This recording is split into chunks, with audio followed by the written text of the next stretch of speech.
ಮಂಗಳೂರಿನ ಕಂಕನಾಡಿಯ father Muller ವೈದ್ಯಕೀಯ ಕಾಲೇಜಿನ ನೇತ್ರ ವಿಜ್ಞಾನ ವಿಭಾಗ ಹಾಗೂ ಅನಾಟಮಿ ವಿಭಾಗಗಳ ಜಂಟಿ ಸಹಯೋಗದೊಂದಿಗೆ ಹಮ್ಮಿಕೊಳ್ಳಲಾಗಿದ್ದ ಒಕ್ಯುಲೋಪ್ಲಾಸ್ಟಿ 360 ಸಿಎಂಇ ಕಾರ್ಯಕ್ರಮವು ಕಾಲೇಜಿನ ಆವರಣದಲ್ಲಿ ಅತ್ಯಂತ ಯಶಸ್ವಿಯಾಗಿ ಜರುಗಿತು.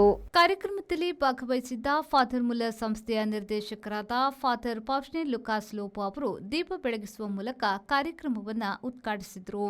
ಬಳಿಕ ಮಾತನಾಡಿದ ಅವರು ವೈದ್ಯಕೀಯ ರಂಗದಲ್ಲಿ ನಿರಂತರ ಕಲಿಕೆ ಮತ್ತು ಇಂತಹ ಶೈಕ್ಷಣಿಕ ಕಾರ್ಯಕ್ರಮಗಳ ಮಹತ್ವವನ್ನು ಶ್ಲಾಘಿಸಿ ಕಾರ್ಯಕ್ರಮಕ್ಕೆ ಶುಭ ಹಾರೈಸಿದರು. And I wish that every one of you become richer by sharing. I can see this integration here.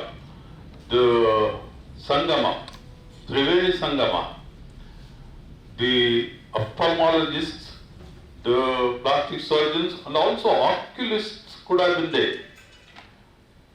Coming together for the purpose of serving the person who is in need.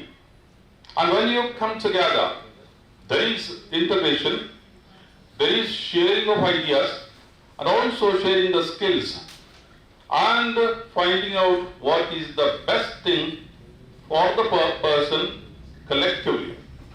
Father Muller medical ಕಾಲೇಜಿನ ಆಡಳಿತಾಧಿಕಾರಿ father Michael Santhumayor, father Muller medical ಕಾಲೇಜಿನ dean doctor Anthony Silvan D'Souza, ಹಿರಿಯ ಸಲಹೆಗಾರರು ಮತ್ತು ಅರವಳಿಕೆ ತಜ್ಞರು, ಶಂಕರ್ ನೇತ್ರಾಲಯ ಚೆನ್ನೈನ ನಿರ್ದೇಶಕರಾದ doctor Jayachandran VV, doctor Faraz A Ahmed, doctor Saritha Lobo ಉಪಸ್ಥಿತರಿದ್ದರು.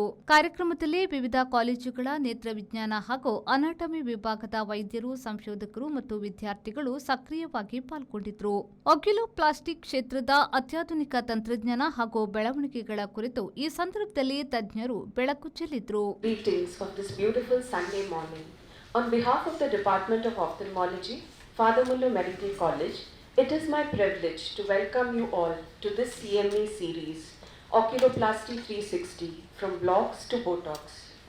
As we were brainstorming through a lot of topics, looking for a theme for this CME, it occurred to us that ocular anesthesia and oculoplasty are the least discussed specialties in ophthalmology.